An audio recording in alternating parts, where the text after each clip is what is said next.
As Bill altogether dooms the custody case against Luna, she punches up a shocking new way to get Sprung from prison. Hello dear. Welcome to my Gossip Celebrity News channel. On my channel you will find viral update news. Please subscribe my YouTube channel. Tuesday, October 21st, 2025. Today on The Bold and the Beautiful, Bill assured Will and Katie that the custody case would be a slam dunk, and Steffi vowed that Luna would never pass go or collect $200 because she'd be behind bars for the rest of her miserable life. As the episode began, we picked up with Steffi Riri and Riri reiterating to Luna that her baby is a child, not an escape plan. In turn, Luna called Steffi self-absorbed to think she was still a threat and insisted that her stepmother would be the last thing on her mind once she got sprung.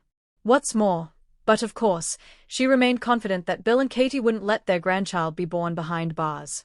You think you know Bill? You don't, Steffi informed Luna, adding that the baby didn't make the nut job a Spencer, it just made her a predator.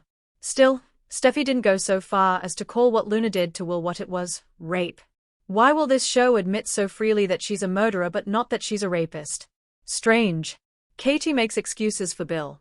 At the Spencer mansion, Will fretted that the Luna situation was asking too much of Electra. Bill assured him, though, that the Luna of it all would be over in 9 months. At that point, she'd have no contact at all with Will or the baby. The millionaire added that he'd been talking to a lawyer and was confident that the custody case would be open and shut. And with those words, could he possibly have jinxed himself more? Talk about tempting fate. Once Bill took off, Katie and Will recapped everything that had happened to append his romance with Electra. Somehow, Katie managed to pull off the pretzel logic to cut her ex-husband slack for having been conned by Luna. He feels very guilty, Katie said. He's not gonna let her brainwash him again. Foreshadowing? You betcha. Bill lights into Luna. After Steffi left the prison, Luna was surprised to find that she had yet another visitor, Bill. Is it just you? She asked. Yep, she's so delulu. She really thought Will would have come to see her. As if. Bill, sounding like the dollar bill of yore, gruffly explained that Luna's pregnancy didn't create any bond between her and his family. In fact, he continued, as soon as the baby was born, he was going to take it from her. The biggest mistake of my life, he growled, was seeing any glimmer of redemption in you. I should have left you in here to rot. It doesn't happen often, but when his right, Bill wasn't done yet, either.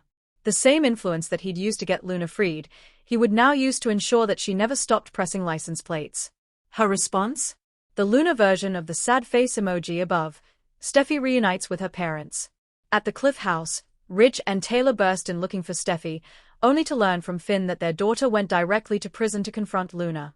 While waiting for Steffi to return, her husband and parents discussed her reaction to the Luna news and how understanding she'd been that no one had warned her about the shocker to which she'd be coming home when Steffi got back. She was stunningly unreactive to the fact that, while she was abroad, her father dumped her mother and instantly remarried Brooke.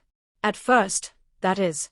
Shortly, Steffi did express her disappointment, although in much gentler terms than we might have expected, or, for that matter, hoped. Daddy sure gets away with some bleep. Luna has her cellmate beat her up, and not for the first time. As the episode drew to a close, Steffi noted anew that her husband is handsome, and he expressed how much he'd missed her. All that matters now is that you're back, he said, beaming. As for Luna, she's in prison, and she'll never harm you again. Oh, famous last words, Finn. Meanwhile, Bill came home to his mansion and assured Katie and Will that that vile creature hadn't gotten to him. He even chuckled that Luna had thought using the word grandchild would work like open sesame on her jail cell doors. Finally, in prison, Luna's cellmate snickered that her sugar daddy hadn't come to rescue her this time. In response, Luna told her, "I need you to do it again," meaning beat her up. "Just not the stomach," Luna hastened to add. Her cellmate was only too happy to oblige.